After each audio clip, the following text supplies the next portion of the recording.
ओम नमः सुदेव्य। ओम नमः सुदेव्य।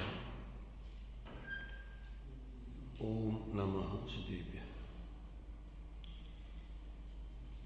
मंगलम भगवान वीरो मंगलम गौतमो मुनि मंगलम कुंद कुंदाद्यो जैन धर्मोस्तु मंगलम सर्वमंगल मांगल्यम सर्वकल्याणकारकम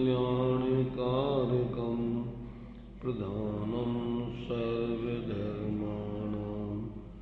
जैनं जयतु शासनम जैनं जयतु शासनम वंदितु सर्वसिद्धि गौरमचलमणोभवंगदिं पत्ते मोक्षामि समयपाय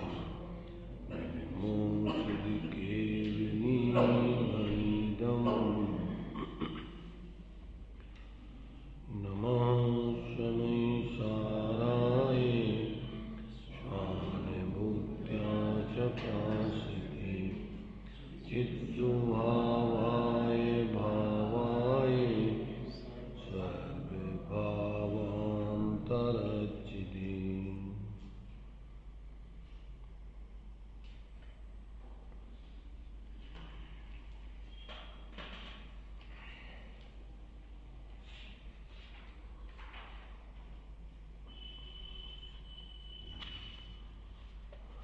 मैसार जी ग्रंथ पर स्वाध्याय में ले रहे हैं।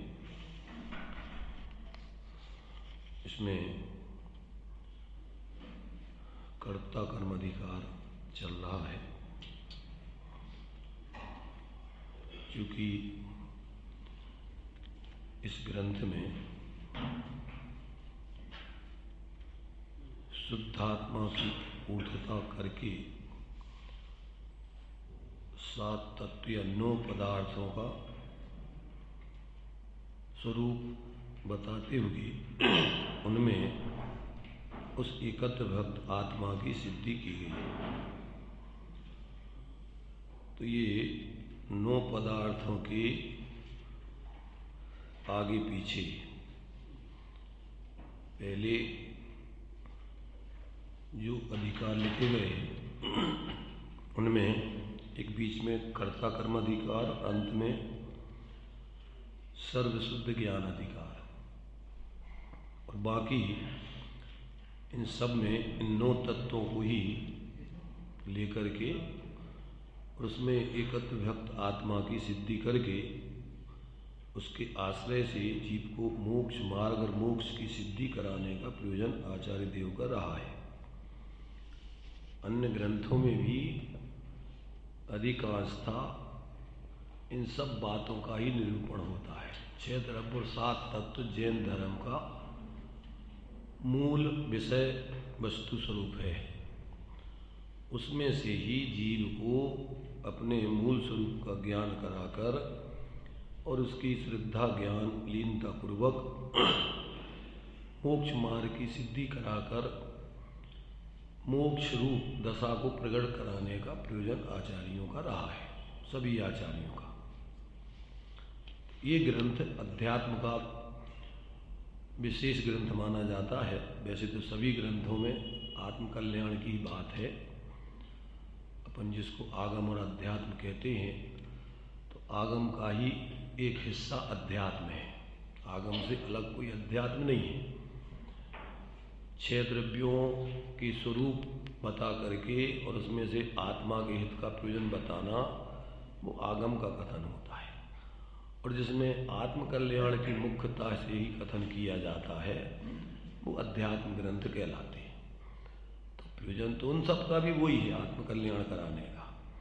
तो उन्हीं में से, फिर उन्हीं आगम में से इसको अपन अध्यात्म का जो है, अपन को जो ग्रंथ है, उन्हीं में से जो 6 द्रव्य आदि हैं, उनमें से एक जीव तत्व की मुख्यता से ही जो निरूपण किया जाए जिन ग्रंथों में आत्मा के भाव आदि का स्वरूप बताकर उसमें से अपने निःशुद्धात्म तत्व की सिद्धि करके और उसकी श्रद्धा ज्ञान लीनता पूर्वक मोक्ष मार्ग और मोक्ष की सिद्धि कराना अध्यात्म ग्रंथों का मूल प्रयोजन है।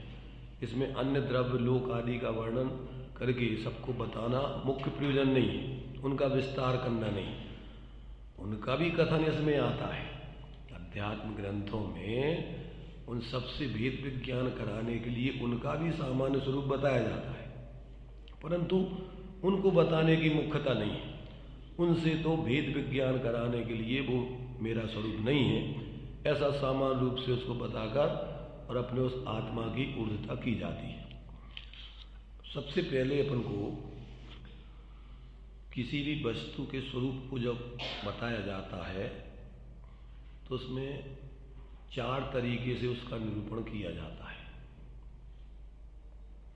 उन 4 तरीकों को बता करके और फिर उसमें से क्या है, अन्य द्रव्यों का तो स्वरूप बता करके उनकी जानकारी मात्र देना है, पर आत्मा के स्वरूप को बताकर, चूँकि अनादिकाल से आत्मा अपने मूल स्वरूप को भूल करके संयोग संयोगी भाव आदि में मूर्छित होकर के जी रहा है, तो ना तो उसको अपने स्वचतुष्टय की खबर है और ना फिर स्वचतुष्टय में जो 2 पक्ष होते हैं उन 2 पक्षों में से अपन को वस्तु चतुष्टयात्मक है।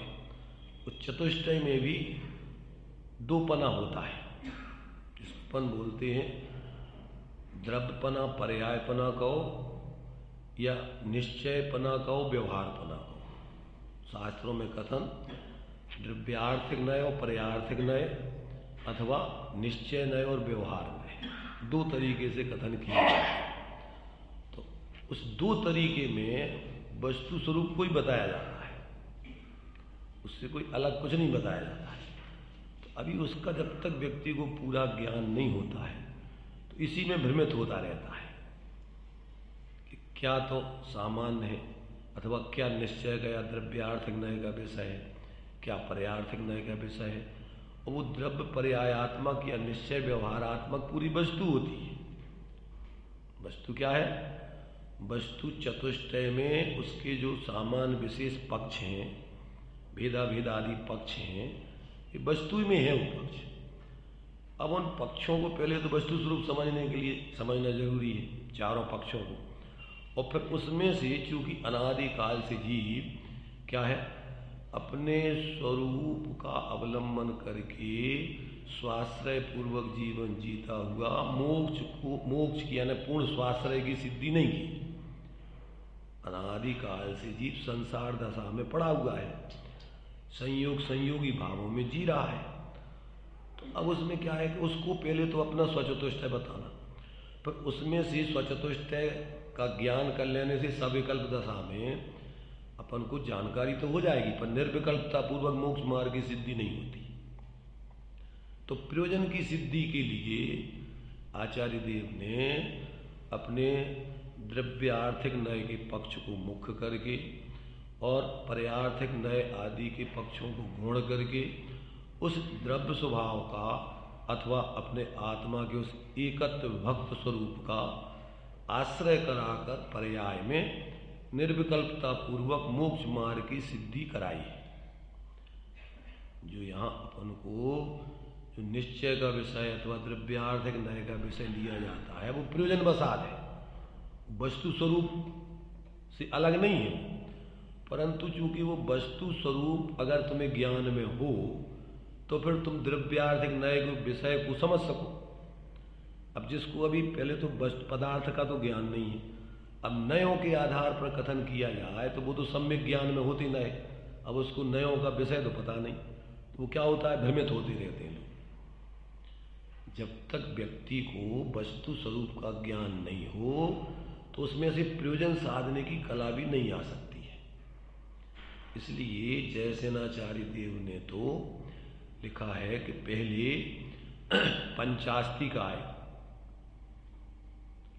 द्रव्य संग्रह, पंचास्तिकाय और द्रव्य संग्रह लगभग एक ही विषय को स्पष्ट कर दी, प्रवचन सार और समय सार।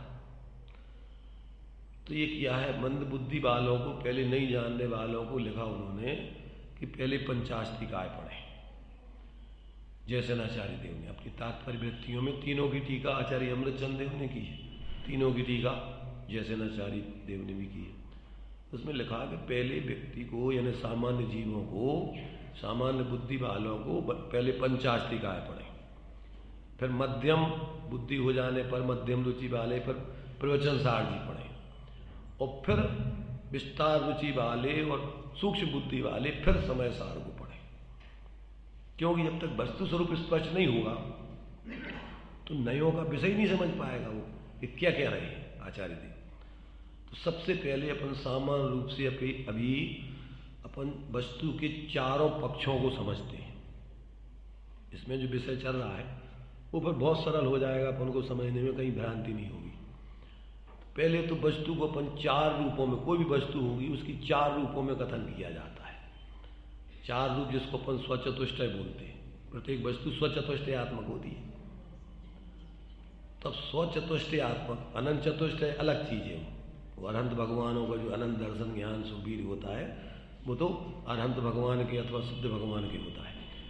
वो अनंत चतुष्टय की बात नहीं चल रही यहाँ कौन सी चतुष्टय की बात चल रही? स्वचतुष्टय। स्वचतुष्टय तो प्रत्येक वस्तु का अपना स्वरूप है। अब उस स्वचतुष्टय में अपन को पहले तो स्वचतुष्टय समझ में आवे। तो स्वचतुष्टय में सामान्य से द्रव्य, क्षेत्र, काल, भाव, सामान्य से ये चार चीजें स्वचतुष्टय में आती हैं। कौन सी चार चीजें आती हैं? द्रव्य, क्षेत्र, काल, भाव। अब इसमें जो है दोनों पक्ष आते हैं निश्चय व्यवहार के, एक एक में। किस किस में? द्रव्य में भी आते हैं, क्षेत्र में भी आते हैं, काल में भी आते हैं, भाव में भी आते हैं। यानी ऐसा कहें द्रव्यार्थिक नय का और पर्यार्थिक नय के दोनों विषय इस चतुष्टय में गर्भित हैं। इस चतुष्टय में अब इसको अपन द्रव्यार्थिक, पर्यार्थिक अथवा निश्चय व्यवहार के आधार पर चारों का विभाजन समझे। ध्यान से सुनना, ये विषय बहुत मार्मिक है और इसके समझे बिना समय सार समझ में नहीं आ सकता है। और फिर वो भ्रांति चलती रहती है, कहीं का कहीं जोड़ करके कल्पनाएं करता रहता मिथ्या। तो सबसे पहली द्रव्य में अपन को सामान्य विशेष, द्रव्यपनि में क्या लेना है? सामान्य विशेष। तो सामान्य वो बनता है अपना द्रव्यार्थिक नय का विषय अथवा परम शुद्ध निश्चय नय का विषय। ठीक है ना? अब विशेष में क्या आ जाएगा? उसमें विशेष में उसकी क्षेत्र, काल, भाव, ये उसी सामान्य की। देखो द्रव्य रहेगा तो प्रदेशों रूप होगा, पर्यायों रूप होगा, गुण रूप, गुण धर्म रूप होगा। इसके बिना तो द्रव्य होता नहीं। तो यही उसके विशेष है। जो अपन बोलते हैं कि जब अपन द्रव्यार्थिक नय का विषय लेते हैं तो उस द्रव्यार्थिक में विशेषों को गुण कर देते हैं और सामान्य को ऊर्ध्व करते हैं। तो सामान्य में क्या क्या आ गया? सामान्य में ये प्रदेश भी आ गए, गुण भी आ गए, गुण धर्म भी आ गए, पर्याय भी आ गए। समझ में आ गया? द्रव्य सामान्य विशेषात्मक लेते हैं अपन, क्योंकि द्रव्य नाम की अगर इनको अलग कर दो, उसको प्रदेश नहीं होवे द्रव्य में, उसमें कोई गुण नहीं होवे, गुण धर्म नहीं होवे, उसकी पर्याय नहीं होवे।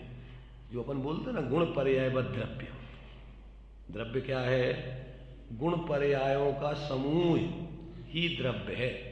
गुण पर्यायों के अलग कोई द्रव्य नाम की वस्तु नहीं है। जैसे अपने ऐसा कहें कि अपन अमृत धारा, अमृत धारा सामान्य हो गई। वो तो अपन पूछे कि अमृत धारा भैया बताओ क्या अमृत धारा माने क्या? तो विशेष में क्या बताएंगे उसमें अपन?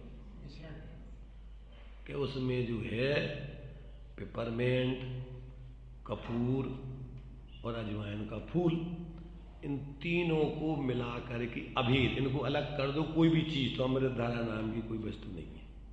ऐसे ही अपन बोलते ना, जब ठोडामल जी ने लिखा, आत्मा के सुनो, अमूर्तिक प्रदेशों का पुंज, प्रसिद्ध ज्ञानादि गुणों का धारी, अनादि निधन वस्तु, अनादि निधन माने काल, वस्तु ये वस्तु का उसका मटेरियल है, वस्तु इससे बनी हुई है। ऐसे ही आत्मा काय से बनी हुई है? अमूर्तिक प्रदेशों का पुंज, अनंत अनंत गुणधर्म, प्रसिद्ध ज्ञानादि गुणों का धारी और अनादि निधन। अनादि निधन माने काल की अपेक्षा वस्तु कैसी है? द्रव्य पने से अनादि निधन, द्रव्य की बात चल रही है। अनादि निधन, उस वस्तु में नित्यानित्य पक्ष पर्यायों के आधार से, द्रव्य पर्याय का भेद करेंगे जब तो नित्यानित्य आ जाएगा, जब प्रदेशों का व्यवहार करेंगे तो भेदाभेद हो जाएगा, समझ रहे हैं ना। जब इनके भी विशेष करेंगे तो अभी तो अपन ने द्रव्य का सामान्य विशेष की विचार कर रहे हैं। इसलिए जब अपन द्रव्यार्थिक न्याय के विषय में लेते तो कहते न द्रव्येण खंडयामी, न क्षेत्रेण खंडयामी, न कालेण खंडयामी, न भावेन खंडयामी। अब समझना इसको गहराई से। अगर अपने दिमाग में पूरा वस्तु का खाक आ जाएगा तो अपन भ्रमित नहीं होंगे, कहीं झूठी कल्पना नहीं करेंगे। मिथ्यात्व क्या है? वस्तु स्वरूप से अन्यथा कल्पना करना। अज्ञान क्या है? वस्तु स्वरूप से अन्यथा जानना। मिथ्याचारिता क्या है? वस्तु स्वरूप से अन्यथा परिवर्तन करना, आचरण करना। अब अगर वस्तु स्वरूप से अपन वस्तु स्वरूप रूप अपना श्रद्धा न करें, उसको यथार्थ जाने और उसी अवलंबन रूप आचरण करें तो सम्यक दर्शन ज्ञान चाहे, माने अपन को कुछ है ही नहीं ना, फिर बाहर से कुछ लेना ही देना नहीं, अपने को भूल करके ही अपन भ्रमित है। सब संसार भ्रम का नाम है। कौन सा? भ्रम रोग, आत्मभ्रांति। अपनों को काय की भ्रांति चल रही? अपने स्वरूप के बारे में भ्रांति है। अपने स्वरूप माने सब आ जाता, वो 6 द्रव्य आ जाते। जब अपनी भ्रांति मिट गई तो साथ में पर का भी ज्ञान हो जाएगा। सम्यक ज्ञान में तो सब आता है। तो अब ये अपन को पहले तो वस्तु का स्वरूप अपने दिमाग में जम जाए ना, तो एक वस्तु दूसरी वस्तु की नहीं होती। क्या नहीं होती? एक वस्तु माने अपने द्रव्य, अपना क्षेत्र, अपने काल, अपना भाव, वस्तु का अपने वस्तु में रहता है, तब उसमें सब आ गया वस्तु का। अशुद्धता तो अपने लिए सिर्फ जीव की अपन को समझना है। अशुद्धता क्या है? तो अशुद्धता तो अपनी सिर्फ भ्रांति है, ज्ञान में, श्रद्धान में, आचरण में। बाकी वस्तु स्वरूप में कोई अकेली अपने पर्याय में, क्षणिक पर्याय में भ्रांति है। वस्तु तो जैसी है वैसा ही है। आत्मा कोई आज तक कोई अपने चतुष्टय को छोड़ के अनुरूप तो हुआ ही नहीं। बहुत सीधा साधा ये हम चर्चा कर रहे हैं अपनी, ये बहुत लंबी चौड़ी चर्चा में आदि मूल चीज तो के माने अगर जैसे गणित के व्यक्ति सूत्र समझ लेवे ना तो सवाल तो उसके लिए खेल है, फिर कछु है नहीं है। जो कुछ भी ग्रंथ पढ़ोगे उसमें आपको भ्रांति हो ही नहीं सकती। कुछ भी पढ़ो, प्रथमान्वय पढ़ो, कर्णान्वय पढ़ो, चरणान्वय पढ़ो, द्रव्यान्वय पढ़ो, जो भी पढ़ना है पढ़ो। अब ये चतुष्टय के बाहर नहीं जाओगे आप। और फिर उसमें से प्रयोजन साधने के लिए चूंकि सविकल्प दशा में विकल्प होते रहते हैं, इसलिए छदमस्त को इन व्यवहार को भी गौण करके अभेद को मुख्य करके उसका आश्रय कराया है। अपन जो है समय सार जी की 7वीं गाथा की टीका में दिया हुआ है कि अपन को जो है चूंकि भेद प्रभेद का विचार करने में छदमस्त को कसाई जीवों को विकल्प होते रहते, निर्विकल्पता नहीं होती, राग होता रहता है। तो उस राग को तोड़ाने के लिए ही फिर अभेद अपने वस्तु को मुख्य करके उसका आश्रय करा के निर्विकल्पता पूर्वक क्रम क्रम से जब तक पूर्ण वीतरागता नहीं हो जाए तब तक आपको इसी को ऊर्ध्व कर करके उसी का अवलंबन करके वीतरागता बढ़ाना है। ये प्रयोजन की बात है। पर विकल्प दशा में आपको जानना है तो जैसा वस्तु का स्वरूप वैसा जानो, उसमें कोई आश्रयबंध नहीं होता है। जानने से आश्रयबंध नहीं होता है। कसायों से या मिथ्या से आश्रयबंध की मुख्यता है, मोह मात्र से आश्रयबंध की मुख्यता है। जानना तो आत्मा का स्वभाव जानो, सविकल्प दशा में जानो, चाहे निर्विकल्प दशा में, केवल ज्ञान में जानो। जानने से बंध नहीं होता है। अब मिथ्या अभी इसमें जो ही बताएंगे ना, अभी ये चल रहा है, अभी जो गाथा चल रही है, अब इस विषय को थोड़ा इसलिए ले रहे हैं ताकि आपको पहले उसका विषय तो समझ में आए। अज्ञान से बंध लिखा है आचार्य देव ने। यहाँ कहते अज्ञान से बंध होता है, ज्ञान से व्यक्ति निर्बंध होता है। तो वहां अज्ञान का मतलब क्या है?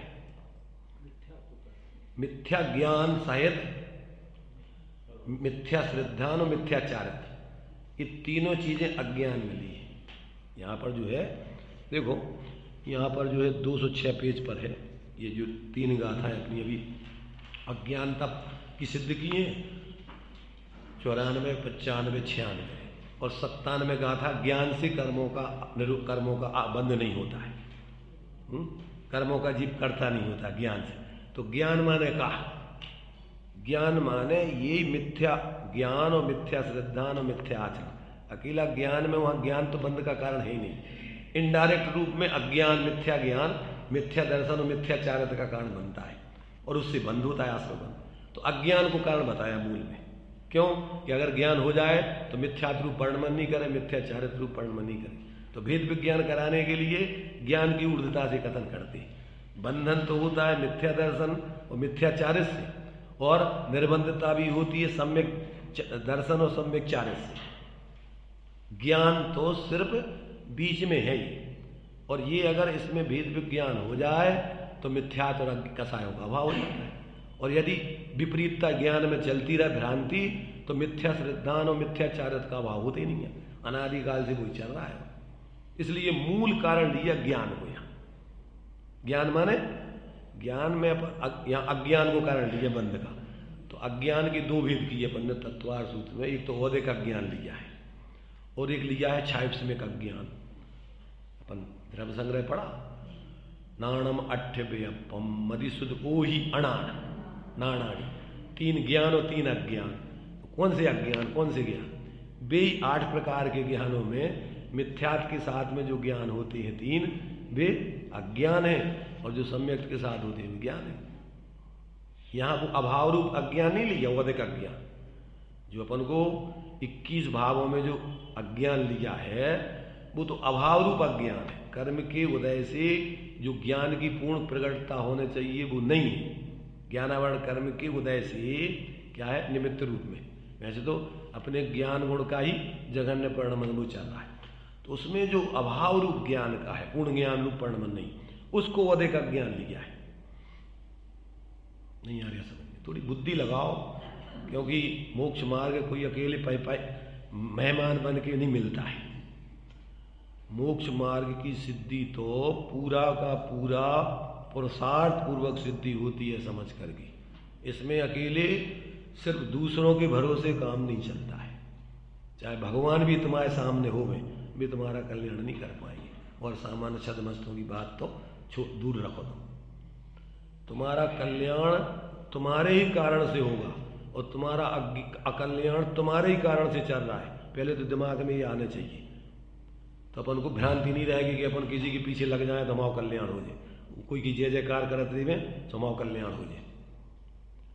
अगर ये भ्रांति जब तक दूर नहीं होगी, जितने संप्रदाय खड़े होते हैं ये सब पिछलग्गुपने से बनते हैं।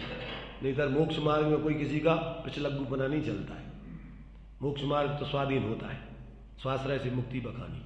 तो जिनको ऐसे स्वाश्रय की सिद्धि होती है वो इस भ्रम में नहीं रहते किसी के पीछे जय जयकार करके गीत गाते और तुम्हारा कल्याण कर देंगे। जितने संप्रदाय ये सब ऐसे ही बनते हैं, सब पिछलग्गुपने में।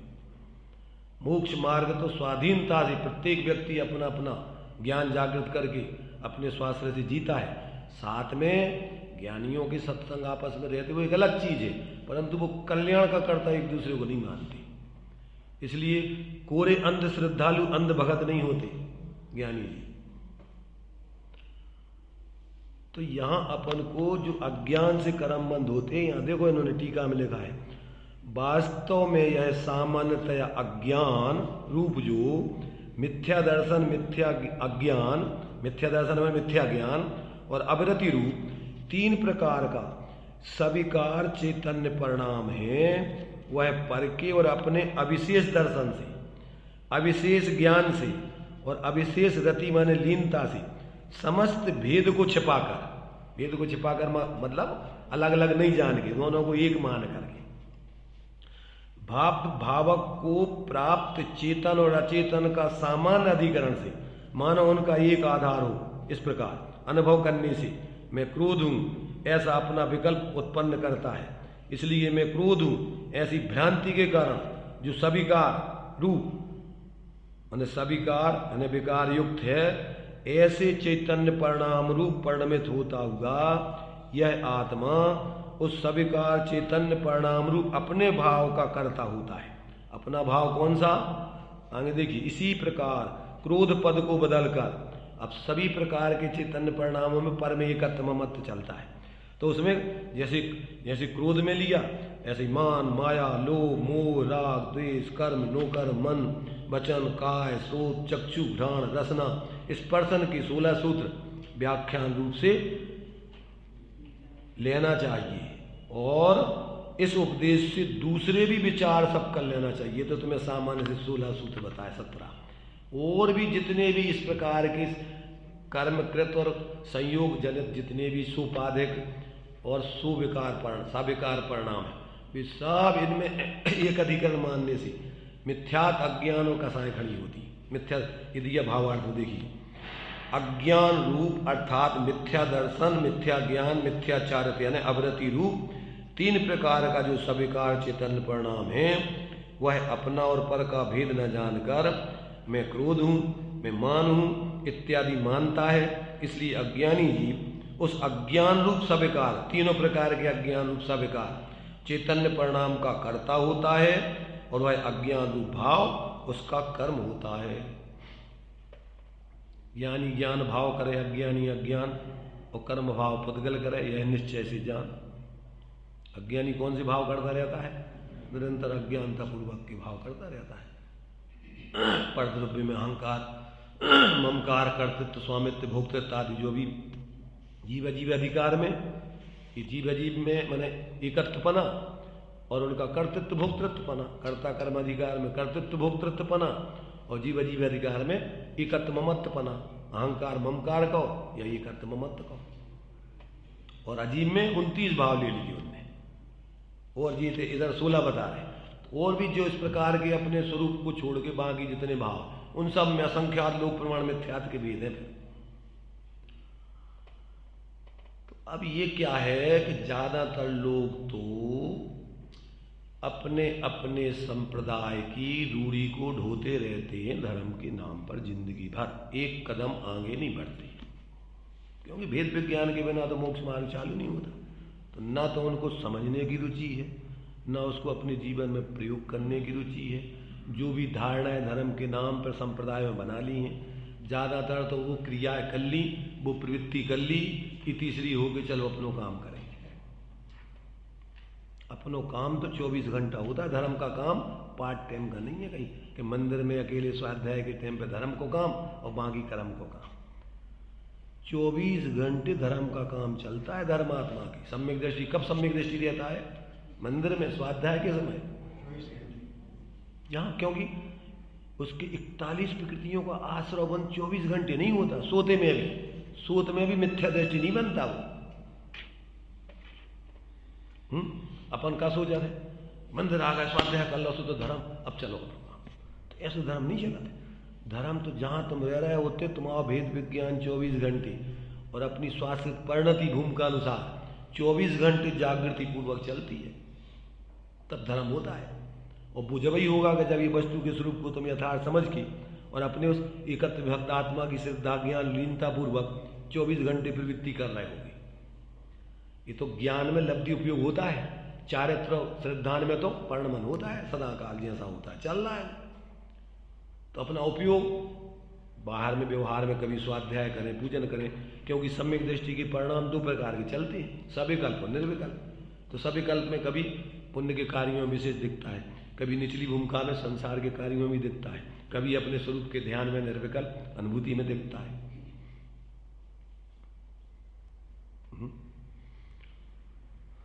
तटस्थ होकर नहीं सुनना कि भैया जी तो अब चलो उनको आ गए हैं तो सुनने हैं, क्या करें, मजबूरी है। जो आ जाए सो उनको सुन लो, बस अपना होगा धर्म।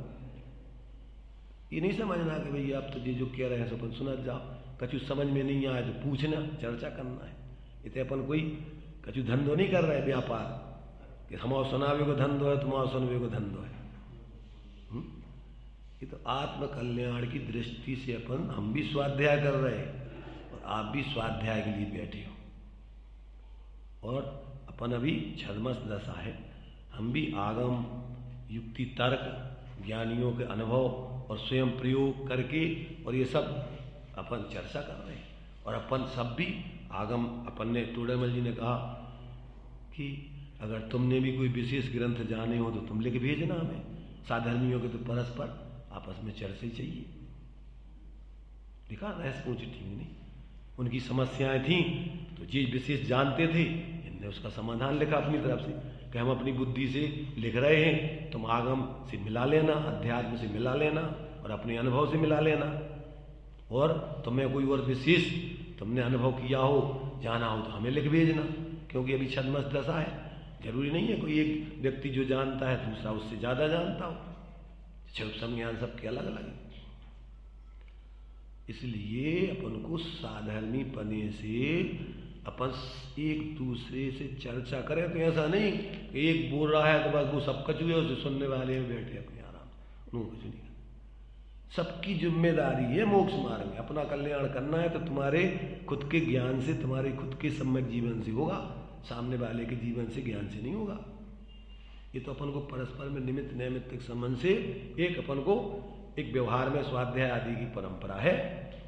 मूल में तो अपना अपना ज्ञान, अपना अपना आचरण। टोडामल जी कहते जो जानते हैं सो लिखने में आवे नहीं, जो अनुभव है सो लिखो थोड़ी जाते, वो तो कुछ कुछ कहा जाए संकेत।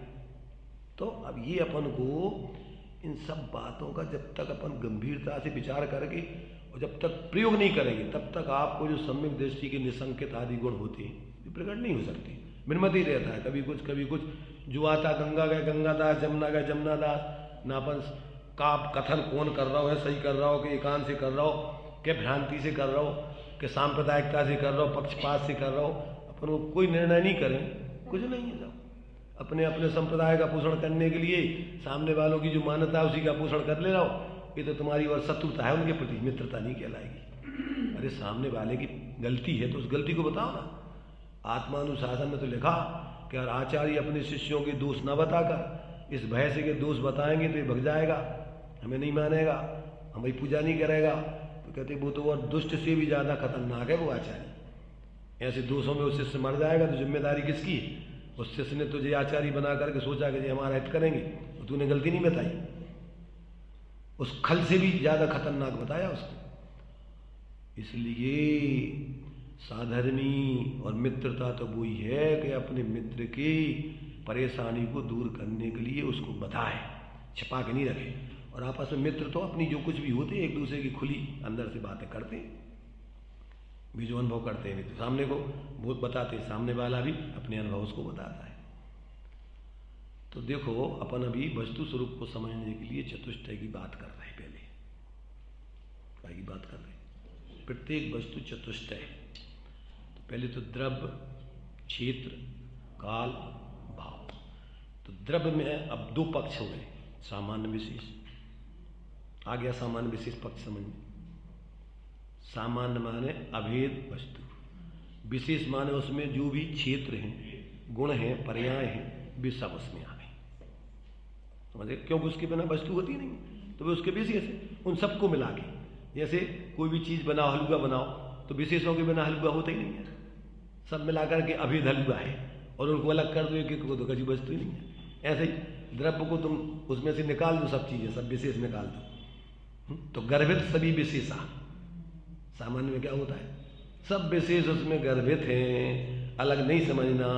एक एक वस्तु नहीं है, इसलिए उसका निषेध करते कि ये नहीं अकेला, ये नहीं। क्यों? कि अकेला वो नहीं, वस्तु पूरी अखंड है।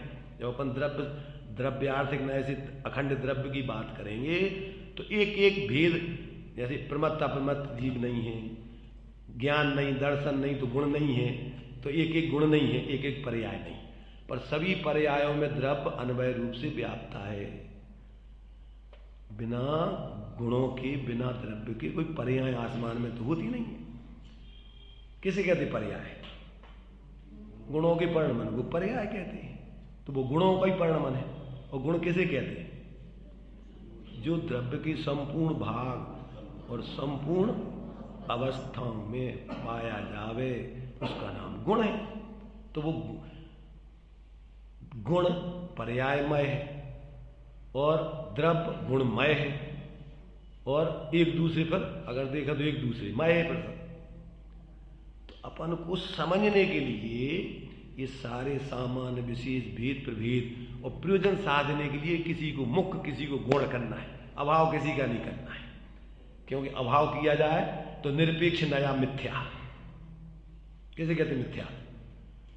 जो दूसरे का निषेध करके माने एक धर्म या एक गुण दूसरे गुण का निषेध करके अपनी प्रतिष्ठा करे तो वही मिथ्यात्व हो गया।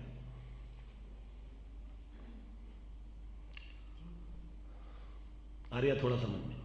अभी अपन जिस क्वालिटी स्वाध्याय करते ना तो अभी नया लगेगा, ऐसा लगेगा कह रही यार ये तो अपन ने आज तक सुने नहीं। अभी तो अपन अकेला सिर्फ जो चीज़ अपन को अपन ने धारणा बना रखी उसकी मुग्धता से अपन बोलते रहो, बस उसमें अपन सुन लिया, संतुष्ट हो गए। मांगी फिर ही अपन फिर अपने जो कजू कर रहे मूर्छित होकर के सब संसार के काम अपने आराम से खाओ पियो मौज करो, दुकानदारी करें, महिलाएं बढ़िया अपने घर गृहस्थी की अपनी व्यवस्थाओं में लगे। समय हो गए तो जल्दी चलो, स्वाध्याय को टाइम होगा, जल्दी से अपन को टाइम पे चलने। टाइम तो तुम्हारा हो ही वैसे, क्या करो? बाकी लिए तो अपने लिए फ्री है अपन 24 घंटे, धर्म के लिए सिर्फ फिक्स है अपने पास टाइम। इसलिए इसको अपन शांति समझेंगे। आपके टाइम का उल्लंघन करने से फायदा नहीं होगा। क्यों? कि लोगों को फिर आना ही बंद कर देंगे। इसलिए जितना आते हो उतने में हम जितना सुना पाएंगे सुनाएंगे, ये तुम्हारी तुम जानो। इसलिए आपका 10:15 का टाइम है, अभी इसको बंद करते हैं। प्रवचन के बारे में मुझे भी बताएंगे, किस ढंग से क्या सुनना, क्या जो है इसमें आपका जो प्रवचन आता है वो यूट्यूब पे जो है उसमें भी है और 1 मिनट लेंगे, ज़्यादा लेंगे आप बता रहे हैं।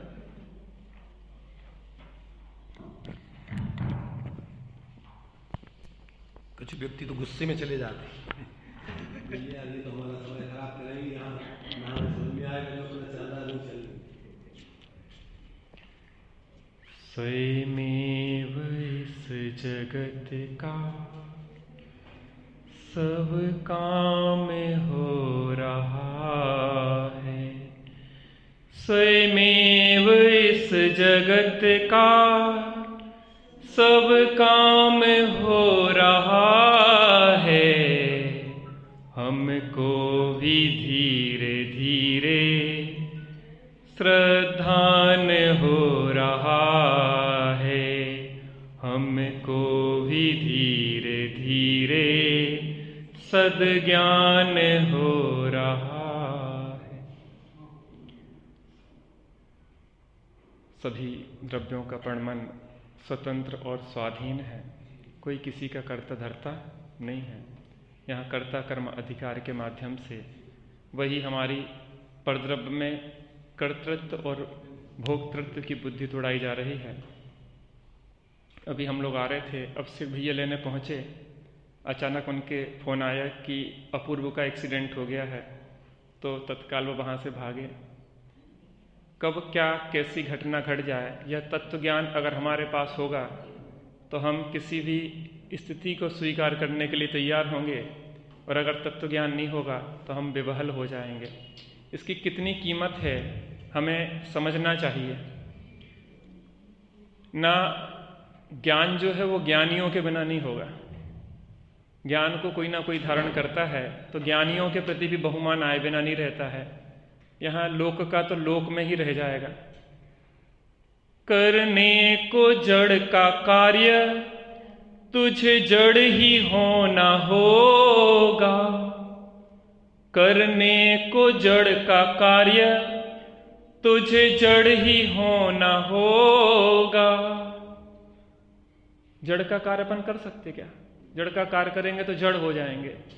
अरे बाहर के परिणमन सब स्वतंत्र स्वाधीन है, आत्म कल्याण के कार्य में पुरुषार्थ पूर्वक लगना चाहिए हमें। इसलिए एक क्षण का भरोसा नहीं है कब क्या घटना घट जाए, इसलिए तत्व ज्ञान के लिए आत्मानुभव के लिए पूरे जीवन को समर्पित करने लायक है। इस पर्याय की व्यवस्था चलना है ना, तो एक एक कण फिक्स है इसका कि कब क्या जाना है। हमारे सोचने आपके विकल्प से होता क्या है। ऐसी सुंदर चर्चा अपन को यहाँ समयसार जी के माध्यम से प्राप्त होगी।